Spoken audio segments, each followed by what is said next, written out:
JTV Telugu news ప్రేక్షకులకు స్వాగతం సుస్వాగతం. మా ఛానల్ను మొట్టమొదటిసారిగా చూస్తున్నట్లయితే సబ్స్క్రైబ్ చేయండి, లైక్ చేయండి, షేర్ చేయండి. మీ ప్రోత్సాహం మాకెంతైనా ఉత్సాహాన్ని ఇస్తుంది. సేకరించిన సమాచారాన్ని మార్పు లేకుండా చూపించడం మా ప్రత్యేకత. ధన్యవాదములు. వివరాల్లోకి వెళ్తే, నెల్లూరు జిల్లా కావలి పట్టణం మానస సినిమా హాల్ సెంటర్ ఎదురుగా ఉన్నటువంటి డ్రైనేజీ కాలువలో బయోమెడికల్ వేస్ట్ ఇష్టానుసారంగా అక్కడ పడవేయడం దర్శనమిచ్చింది. ఈ బయోమెడికల్ వేస్ట్ ఎక్కడంటే అక్కడ పడవేయటం జరగకూడదు. గవర్నమెంటు ఈ అంశంపై ప్రత్యేకించి బయోమెడికల్ వ్యాన్ను ఏర్పాటు చేసి ప్రైవేటు, గవర్నమెంటు హాస్పిటల్స్ నుండి ఈ బయో వేస్ట్ చెత్తను సేకరించి సుదూర ప్రాంతాలకు తీసుకెళ్ళి వాటిని నిర్వీర్యం చేసే పరిస్థితి ప్రభుత్వం ఏర్పాటు చేసి ఉంది.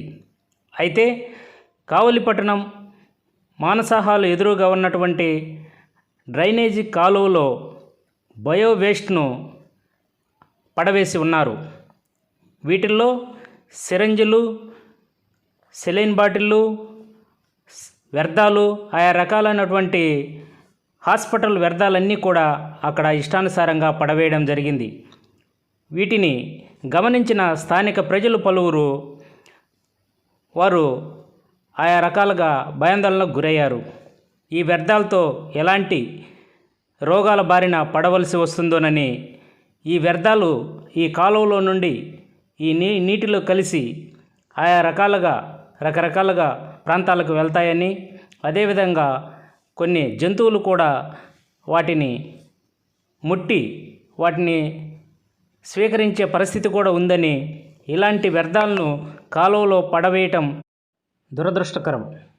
ఇలాంటి వ్యర్థాలు ఎక్కడ పడితే అక్కడ పడవేయటం జరగకూడదు.